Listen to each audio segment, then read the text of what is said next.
design agency called Zola Design. Zola Design was housed in the Riverwalk Center down on River Avenue in the north side of Pittsburgh. So when the river flooded, we were ever dangerously close to also seeing our office flooded as well. I operated my business for about 5 years. Around age 26, 27, I had 2 employees, a small cast of freelancers and interns, on top of teaching. And eventually, in 2012, I merged my practice with 2 other companies, a PR firm and a marketing company, and we made a new organization called Shift Collaborative. Shift Collaborative was housed in the Beauty Shop, which is a co-sharing office space for startups and individual entrepreneurs. And our office was basically these tables, but 6 wide. And that was it. And we were in a room with other businesses that we took on as clients, or they took us on as clients, made a lot of good friends. Eventually, I decided that my professional life needed to be here, and I sold my shares in Shift Collaborative, and they're off on their own. So I have a significant amount of background in design and design entrepreneurship, and I'm hoping that I'll be able to share my experiences with you and your individual goals and your businesses. So having said that, if at any time while I'm talking you happen to have a question or want to raise a comment, by all means, feel free to blurt it out. I say that to my students, and typically you were thinking the same thing that someone else is. So if at all possible, I would like to get to know who you are and see the spectrum of businesses that we're working with today. So we'll start with you, if you don't mind. Okay. My name is Melissa Dapolito. I actually work full-time for Junior Achievement, but I am here because I started an online vintage clothing business. Cool. Hi, I'm Lisa. I work next door at Turning Technologies, and I'm a senior graphic designer there. I've been there for almost 9 years. Okay, so a lot of what I'll say, I'll be speaking to the choir. Cool. Awesome. I'm Jim. I work for American Church, and I work as a graphic artist there. I'm just trying to learn a little something. Great. Good to meet you. Oh, hi, I'm Catherine Butcher. I work at Trumbull Business College, and I work in the Career Services office, and I do their brochures and their ads and all their kind of promotional material. Okay, great. Stephanie Gilchrist, work here at Incubator as a social projects coordinator. And I'm attending the class because I am doing something pretty soon for entrepreneurship on my own, so just need to get some more background. Awesome. I'm Brittany Housel, and I'm the client development coordinator here at the YBI. I work closely with RJ, do a lot of our website maintenance, work on our marketing materials with our marketing interns, so it's going to be great insight. My name is Christopher Tomko. I'm an industrial designer. I work at Hahn Borbach and Associates, and we do high-end restorations and customizations, and we do some presentation materials for that. So, Great. I'm Byron Albrico. I'm with Aces 180. Good to see you again, RJ. Likewise. I'm the developer and designer up there, so obviously I need help. Okay. I make things work, I don't make things pretty, so. Don't ever use that phrase with me. My name is Angela Diorio. I'm also with Aces 180. I'm kind of the marketing and business side of it, and I'm here just to see what I can do to help him. Cool. Brandon Klein from Vindicator, here to cover this interesting series. Yep. Jesse Toscano. I'm with Bravura. I'm one of the founders of Bravura 3D. We're a YBI company here, and we focus on additive manufacturing and specifically within the educational technology sector. Jeff Cianciolo. I'm a founder of another YBI portfolio company, AccuPoint Software, and we primarily are involved with compliance solutions for the oil and natural gas industry. Very good. Cool. Well, thank you all very much for sharing your backgrounds. I'm looking forward to learning from you just as much as I hope you can learn something from me. Real quick, for those that are interested, I will have Brittany perhaps send this out after we conclude today, but this is my blog site where a lot of my presentations are housed. And I would encourage you to just take a look, because I do a lot of these types of presentations, and I'm trying to connect them all together in this very intricate, complex web. And I'm just started that. But there's other resources there for you to utilize as well. I always start off my presentations with this particular quote from legendary ad man Bill Bernbach, who was a creative director and founder in Doyle Dane Bernbach way back in the day. And I'll just go ahead and recite that to you. The truth isn't the truth until people believe you, and they can't believe you if they don't know what you're saying. And they can't know what you're saying if they don't listen to you, and they won't listen to you if you're not interesting, and you won't be interesting unless you say things imaginatively, originally, and freshly. This is my particular mission statement with everything that I do, not just design, not just teaching, but even the conversations I may have with you. Try to bring some new dynamic angle to the conversation. And this has been inspiring to me for many years, and I hope that you'll take it to heart as well. So, we already asked some simple questions, and this is something I also do. I asked you who you are, what you do, but I didn't ask how you do it, who you do it for, when you do it, or why I should care what you do, okay? Throughout the course of the seminar, we'll go through those. Sometimes simple answers can lead to massive truths. This is loosely based on a concept called Occam's razor. Essentially, the easiest solution or the simplest solution tends to be the right one. But sometimes simple answers can lead to massive truths, despite how it may feel to get that information. Your responses have been automatic, instinctual, honest, as they should be. When you're listening to me talk, I'm very concerned about the inner dialogue that you're having, okay? Your first impressions, your automatic responses, all right, dictate how you truly feel about a particular topic or even something I said. And I can take the criticism. I'm not necessarily asking for it, but I want you to just be mindful and observe what you're thinking. The client relationship that you may have can be complex, or even insofar as designing for them can be equally complex, and it can get cerebral. And I'm a cerebral guy, so I'll try to keep it realistic. But your responses will help better define where and how you fit into the overall puzzle, or specifically how design fits into your business and its structure. So, what is visual communication? Well, visual communication is all around us, okay? It is the communication of ideas through the visual display of information.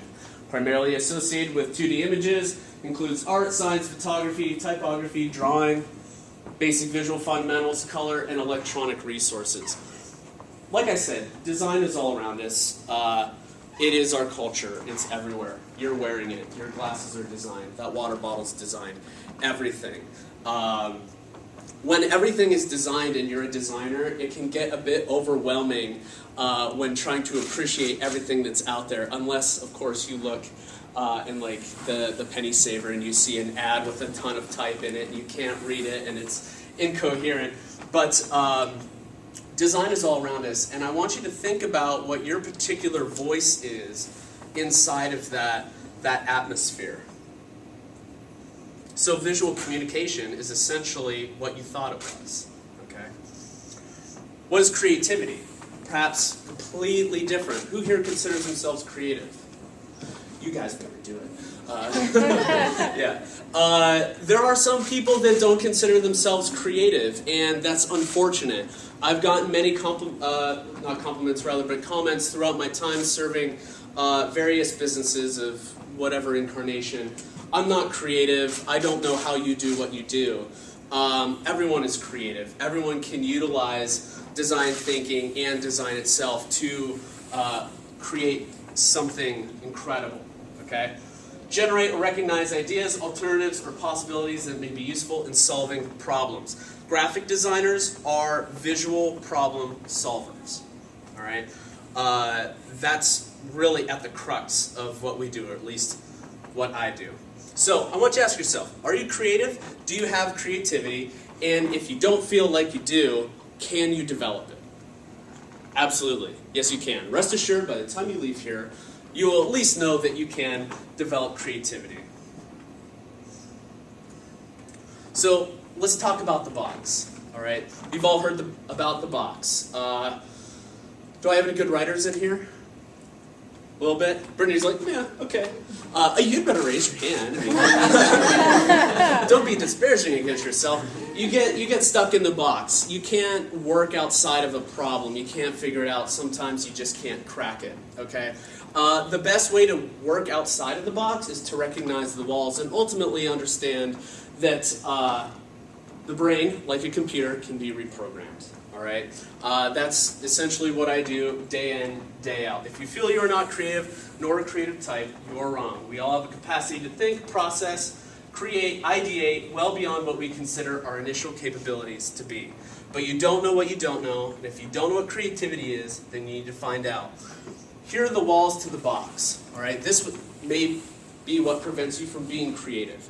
By the way, as it applies to your businesses, okay, design is a critical asset in communicating with your audience or developing a product, so on and so forth.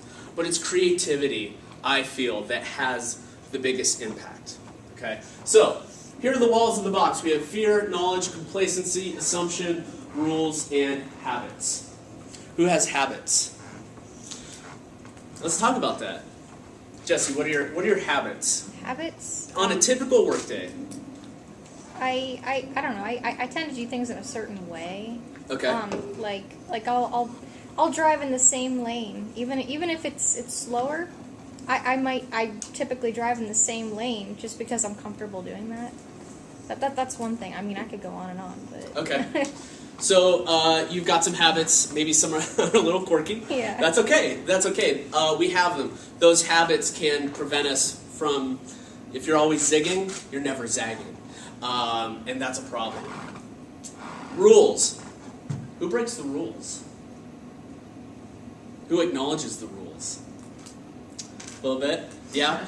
In some circumstances, of course, you have to. But when it comes to visual problem solving, at least for me, I try to ignore the rules. All right? Try to ignore them or very, very clearly break them. The rules can be rigid, inflexible, okay? You can't work outside of them. You may have a particular concept or a creative solution that you can't implement, all right? The rules are great inversely because it allows you to innovate against something. So acknowledge what they are and don't be afraid to break them. Assumption. I always use that phrase, you don't know what you don't know. It's sort of a call to people to educate themselves. And assumption can be a dangerous thing. I mean, for myself, it could be as simple as, well, let's say, for example, Father Ed. So I'm doing a logo for him and this new restaurant he's creating called Cafe Augustine. And I can show you that work if you're interested later. I used a very deep purple color. And I had figured, well, you know, it's got strong contrast, it's appealing, it's not invasive, it can be used on a wide variety of formats, and the color will be consistent. And I think, you know, in that community, the purple, the deep purple will have this sort of, I don't want to say royalty or regal to it, but it will have this tone to it that will have a presence. I sent him the work, and I'm thinking, yes, this is good work, I feel good about it. I get an email back. Why'd you choose that color? I don't like it. And, you know, I assumed that was something that would resonate within that market or within that space, and I was wrong. And that necessitated me to go back to the drawing board and really get creative with the colors. So, complacency. I worked for Heinz North America.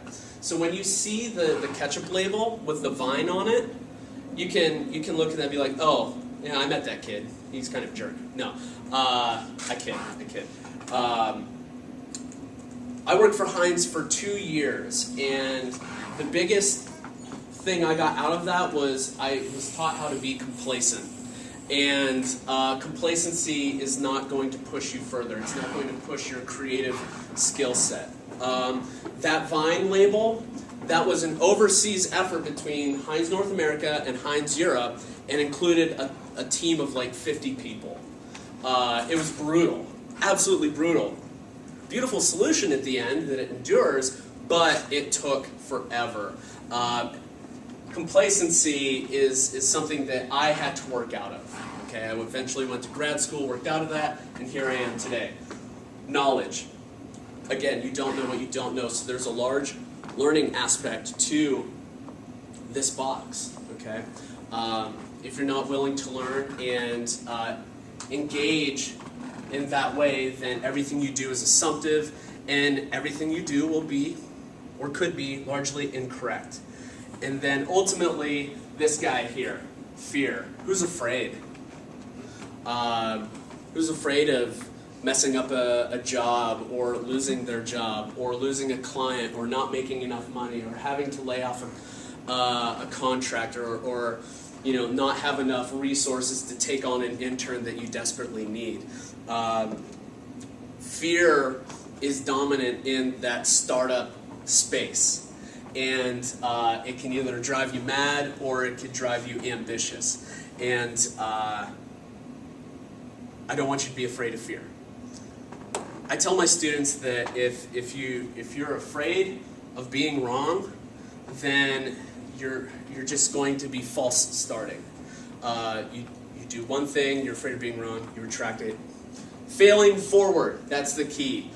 I tell my students, I would tell you the same, break things, have fun, play, explore, experiment. Don't be afraid of the unknown, because if you embrace that, the ideas or solutions that you consequently come up with will be far more impactful, powerful, meaningful than they would otherwise. And here's what the box looks like. To build something up, sometimes you gotta tear it down. And this is a part of me tearing my students down and building them back up to not be afraid of what's to come. So, harness the power. Ideas are like electricity. They contain tremendous energy but are only harmful when handled carelessly. Just a show of hands. Is there one particular person in your organization that is always coming up with great ideas, or you would consider to have a creative mind? Okay. Only you raise your hand. I'm concerned for everyone. Well, Hopefully you'll be that person. We try to get people on board that are like this. So we try to have everybody like this. At least almost everybody. So I wouldn't say one person, but I would say several. Everybody. Okay, that's great. That's great. If you're not creative yourself, do you therefore not truly understand what creativity is and how to recognize it when it's happening, even in front of you? Earlier I mentioned play. The road to brilliance is often paved with absurdity. This morning I was teaching a class on the history and theory of graphic design. And one of the things that I had brought up was the idea of happiness. Okay, how do you design happiness? And if you design happy, are your results, are your solutions equally happy? Or really at the end, it's how you feel about that particular set of solutions that makes the biggest difference. I tell my students that at my desk at home, I have Legos, a ton of Legos. Jesse, I don't know if you've been to my office. Brittany, I think you have. I've got toys everywhere. Power Rangers, G.I. Joes, Legos, incredible. You guys have been there. Yeah. Everywhere. Yeah, everywhere. ADD, don't go in his office. Yeah. If you want to be distracted, don't come to my office. But typically, my process, I've got toys, they're colorful, I can break them down, I can pose them, I can interact. I've got a dry erase board, I can write and move and play. And if you were just an outside observer, I would look ridiculous. But that's my process. Find your creatives in your business. Learn how to access them, work with them, learn from them. Okay? They can provide tremendous insight into any aspect of your business. When I ran my practice, I only hired illustrators. Or more specifically, I hired designers that were primarily illustrators. The reason being, I can teach anyone how to use the software. That's easy. I can't teach people how to think. So when I hired an illustrator, they think very, very different from a typical designer or another artist. I hired them to learn from them. Consequently, the quality of my work increased. It was better. The clients were happy. We saw more business. There were bonuses at the end of the year. Everything was great. But you got to give them time for play. So, what does a graphic designer do? You may think you know what they do. You said it, Byron. They make pretty pictures. Unfortunately, that is a very old cliche that I'm sure you guys have felt the sting on before. They make pretty pictures. That's really not what we do. What do you guys think a graphic designer does? And the graphic designers can answer if they want.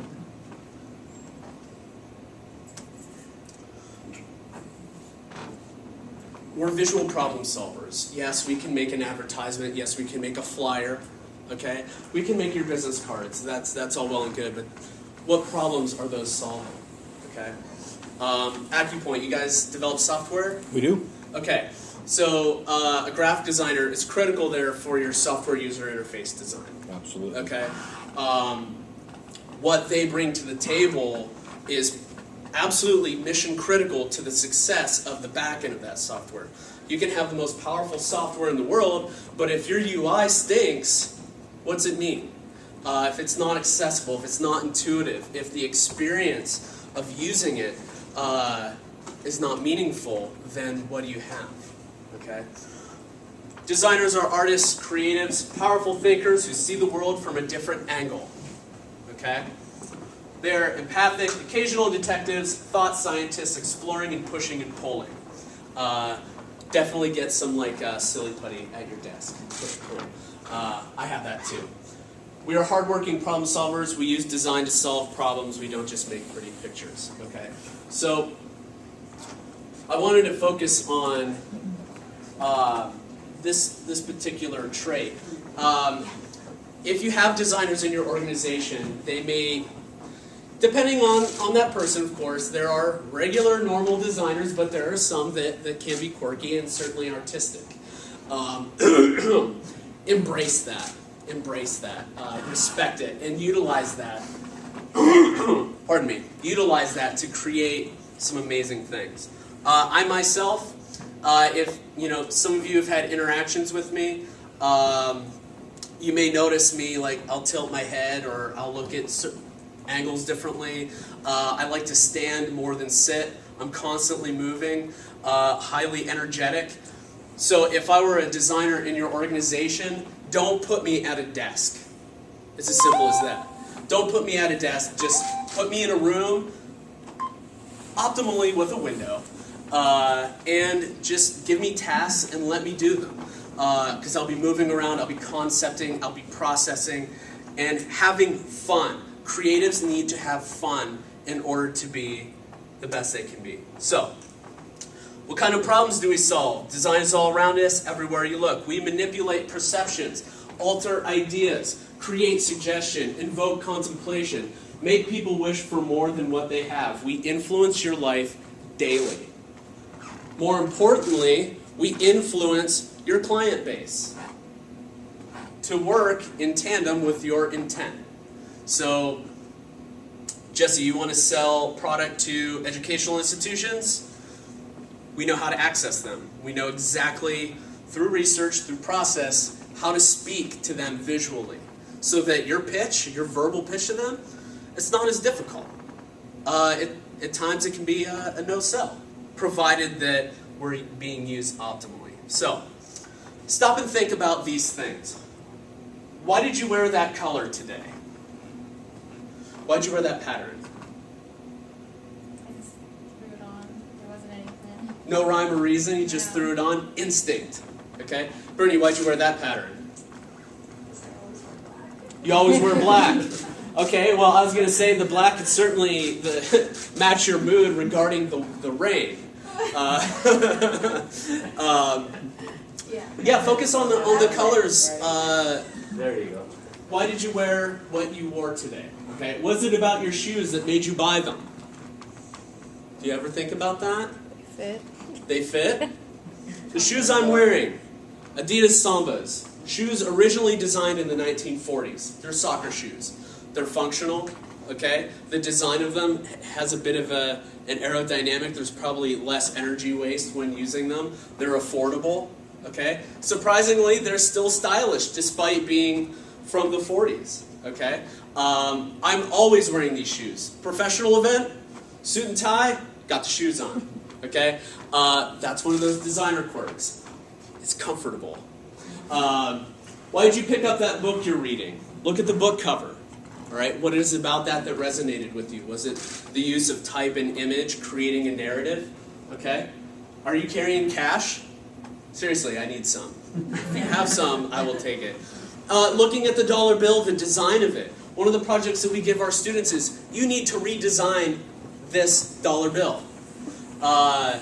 It's remarkable what the students can come up with. If I were to give you that same task, I'm sure that the results would be equally impressive. Or, you know, when standing in line at Sheetz, waiting to pay for your made-to-order food, what candy product is staring at you, demanding that you buy it? We've all been here.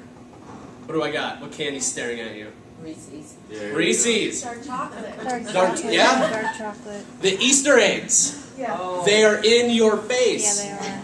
The packaging is simple. The color is as bright as they could probably make it. And it is the brightest thing in a wash or a sea of red. And it stands out. Okay? It stands out. Do you buy the candy? I do. You do! So do I. We need to make a support group. So, you're welcome. Designers are controlling your life daily. Alright? How can you use the design to influence, control, manipulate, suggest, empower? The basics don't change. How we see, okay, how we read, we're trained. From the beginning, the basic principles of design don't change. Alright? The technology, the software, the clients, the circumstances, the scenarios, they do. And how do we use those principles in those changing circumstances to innovate? Your businesses are always changing. They change daily. Okay? Innovation is constant. That's intimidating. So, what is design innovation to you in your respective business? You're starting an online vintage clothing store. Okay, so what can you tell me about, let's say, the experience of shopping for clothes online?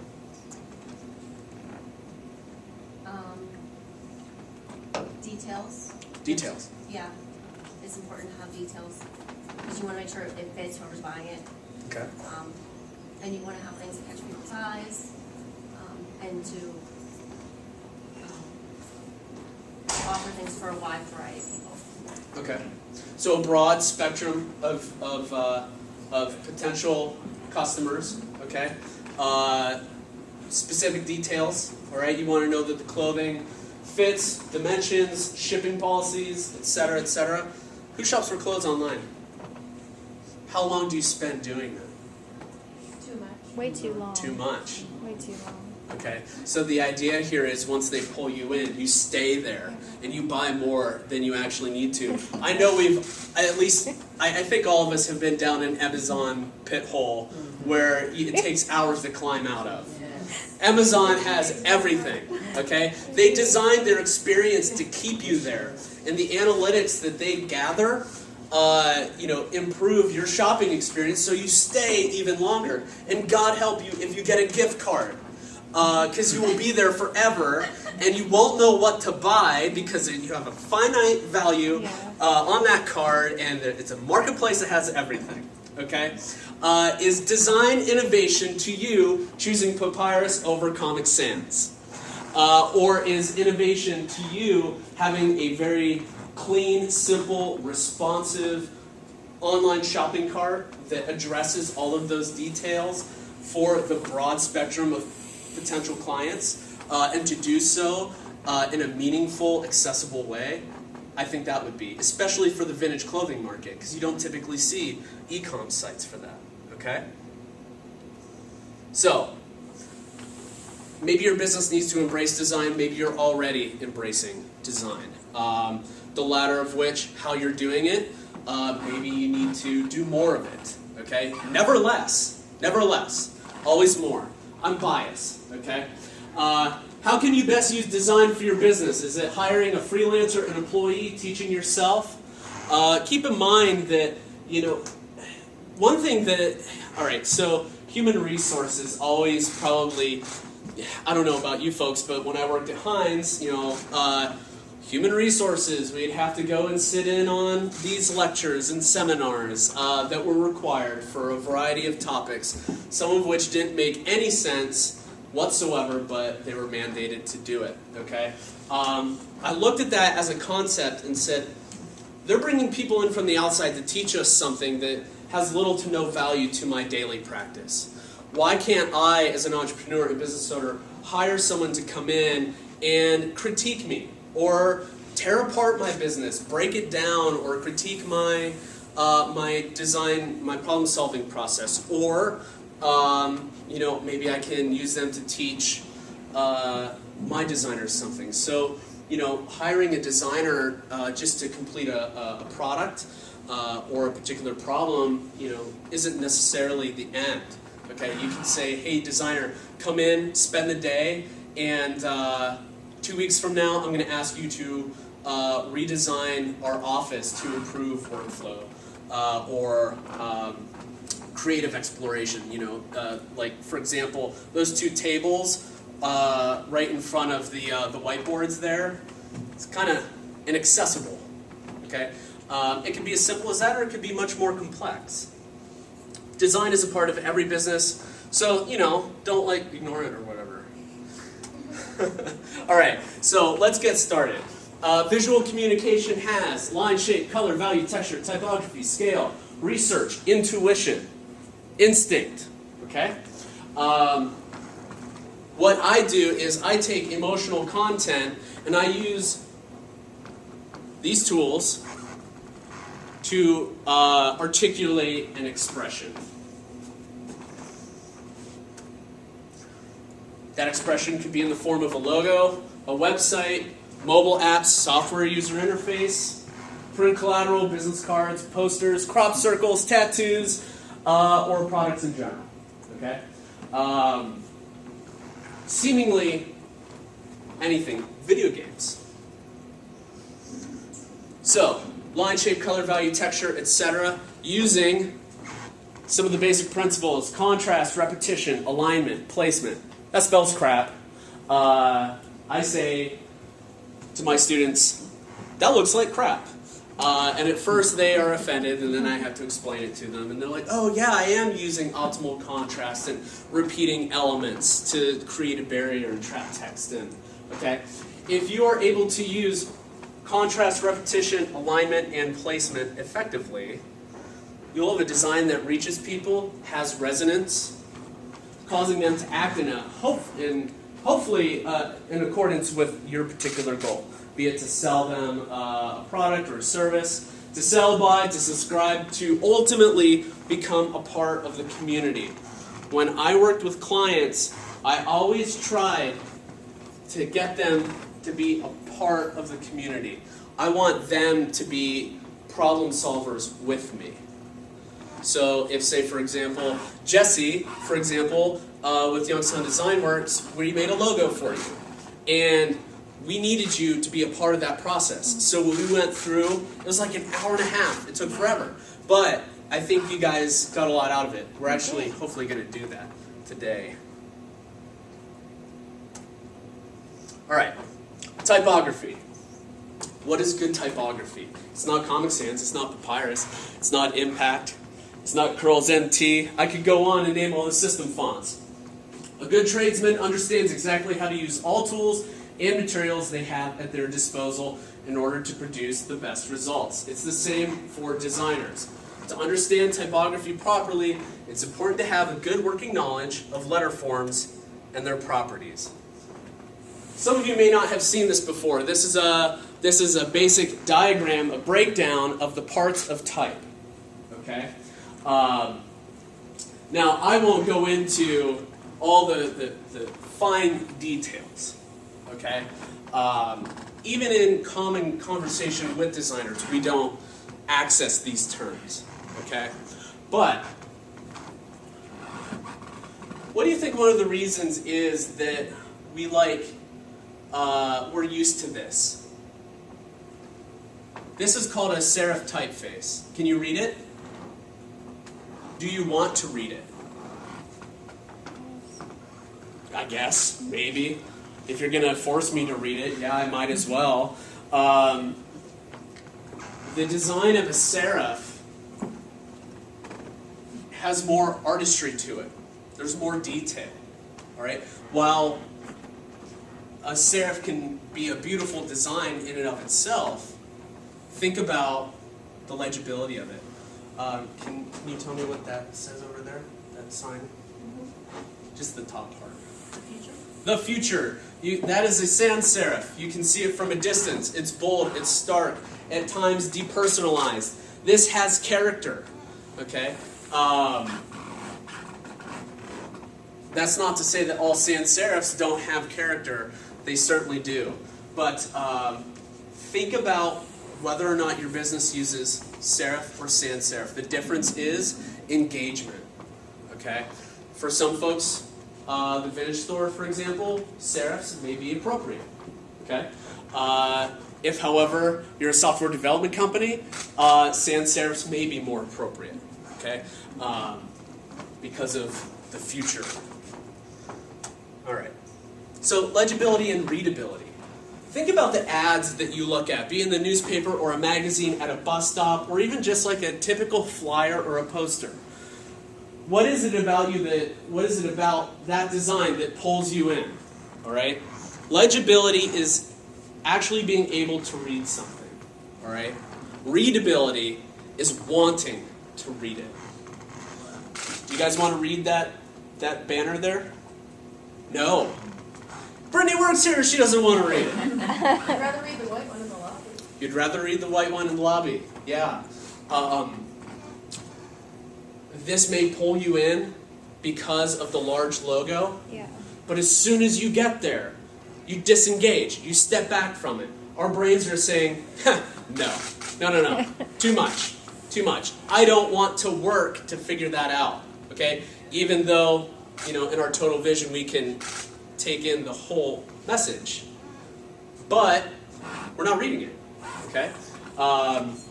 So balancing legibility and readability is absolutely critical. Utilizing well-designed, attractive type will enable your clients to not only read it, but want to read it, even if your product or service is being offered at a higher price point. The design will make them want to read it. Type is an art form unto itself. Don't anticipate being a master of it in a few weeks or even a few years. Okay? It requires care and consideration. If you're going to say it with words, say it intelligently. Make it legible, make it readable. Color. Do I have any colorblind folks in here? One of my best friends is a designer whom happens to be colorblind. It's kind of interesting how he's able to do his job. What he does is he'll actually match up the code that is the color, the hex code. So 000000 is black, right? He can obviously see black and white, but if it's like a shade of green, it's going to be a shade of gray. It's really kind of interesting to work with him. Okay? It didn't stop me from hiring him for freelance projects because he can still manipulate design with the best of them. But he just can't see color, which means we see color differently. All right? Jesse, how you're viewing me right now is different from how I'm viewing you. We're all seeing color differently. Okay? It's science. I can't explain the science. I'm not even going to try. It has something to do with the rods and codes in your eyes. But it also has different symbolic meanings in different cultures. Now, if you're primarily serving a Youngstown or American-based market, you don't have to really worry too much about the various symbolisms with color. But it is something to keep in mind. So, Roy G. Biv, RGB, okay? Red, green, blue. RGB mixes red, green, and blue light to create certain colors. On a screen, we have a seemingly endless tapestry of color to choose from. The more light we use, the brighter the image becomes. So, if you're working with a designer, hopefully, I can tell you up front, if you understand the difference between RGB and CMYK, and you can articulate that to your design staff and recognize what that means, they'll love you. All right, because that means you're investing in their culture just a little bit more. RGB is screen resolution only. RGB you'll only really see on screens. So your logo, if it doesn't look like it should compared to the printed version, that's because RGB is a completely different color system. Okay, color is manipulated through light. Okay. CMYK, or, pardon me, Charles Montgomery York Keflofferman. I don't know if any of you have heard of him. I hope not, because I made it up. CMYK, otherwise known as cyan, magenta, yellow, black, or sometimes black is related to as key. That's the K. Is a subtractive color system, simply meaning the more pigment or ink that is used, okay, the darker the image will be. So, if you ever work with a printer and your work comes back and it may look a little darker, that's because they may have added too much pigment, either be it cyan, magenta, yellow, or black pigments. Okay? The ability for printers to spot on 100% color match is always fascinating. They mostly use computers now to do it, but back in the day, it's incredible. Yes, Jesse? Just a question. Like, I always wondered why do they use the cyan, magenta, yellow, black scheme in printers and not the RGB? Well, RGB is screen only. Okay. Yeah, so if you were to print with red, green, and blue, you wouldn't get the result that you want. Let's put it that way. Okay. Brittany has an event coming up. Yes. FYI. Okay. A lot of this goes real far back. I can discuss it later. Screen versus print. RGB and CMYK are exact opposites. So when you see your logo on a screen, do not anticipate it matching what you see on paper. All right? Also, if you're printing your logo from a JPEG, typically it's optimized for RGB color mode, which means when you print it, it's not going to look the way that it should. Brian Okay? has a question. Brian has a question. Yes. What's your question, Brian? So, when designing, do you have a preference with respect to color space, like Adobe 1998, or what is the other ones? What am I trying to say? Like Apple's color space. I can't. Oh, I understand what you're referring to. When it comes to print design, just like the basic CMYK color model is optimal, but for most of your work, Brian, is in photography, so you have some options there. Default. Reason for that is I may send you a print or a design. I don't want to use a different color mode than what you would. There's sort of a universal aspect to that you would want to maintain the integrity of. So, right? is there a universal one for design? Like I said, in photography, I like to use Adobe 1998. I don't know about photography. I'm not a photographer. Right. You guys like to use a whole bunch of different color modes. I'm just a default RGB or a default CMYK guy. No, I don't know if you heard that. I'll be there. I'll be there in He's about gonna 2 minutes. ask. Thanks for the update, Brian. Okay. I know we have a few minutes left before lunch. Can we get 15 minutes or so? Yeah. Okay. I won't be able to finish this within 8 minutes, but hopefully I can get through this part. Okay? So, RGB and CMYK are exact opposites. When you download a photo from the internet and then you print it out, it doesn't look like it should. That's because it's optimized for RGB and not CMYK, which is what most of your LaserJet printers are, unless you have a consumer grade model. That may vary, okay? So, image. Picture's worth 1,000 words. Using an image is the simplest and quickest way to convey a message, even a complicated one. A car can be described in the tiniest, most specific detail, but until we see a photo of it and make that mental connection, I can't be expected to care or relate to it. Has anyone ever bought a car sight unseen? Good, you are wise. Strangely, I know people that have done that. A lot of contemporary advertising is very image focused. At times there's heavy manipulation. But we interpret image first and then we read. Our brains don't want to work to figure things out. And if the barrier for entry is too high to figure something out, then I'm going to disengage. You can say a lot with words, but you can say more with images. Okay? Ultimately, authenticity is the name of the game. Your websites, do they use that cardboard stock photography with actors that are photographed and do not represent the true culture of your business whatsoever? A lot of folks do. And in fact, I'm working with a company now that they're like, push the stock photography. We love it. We want to see more of it. And all I want to say is, no one cares. I want to see a picture of you in front of your actual computer working on an actual project from your company. The more homogenized content you see in stock photography, it doesn't describe the actual humanity behind that organization. Okay? You all have spouses or siblings or families, okay? I do as well.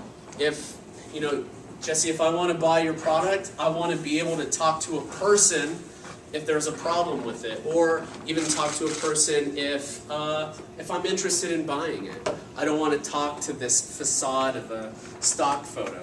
I am a stickler on that, and I push everyone to get away from it. Even though it employs my brethren photographers, it just comes off as artificial, and at times it's just depressing. So, I'll stop here temporarily. Ultimately, be real. Be really real, all right? Your customers may want products or services that work quickly and make their lives easier. I don't know any organization that has customers that don't want that.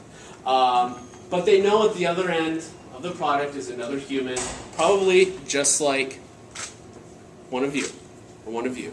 And that is who they're going to want to talk to, all right? Not the stereotypical person wearing the business suit. Be real, be really, really real. Okay? Cool. I'm going to end there, and then we'll pick it up soon. If you have any questions, etc., I will take them. Otherwise, I'm going to drink this coffee awkwardly as people stare at me, contemplating what their next move is.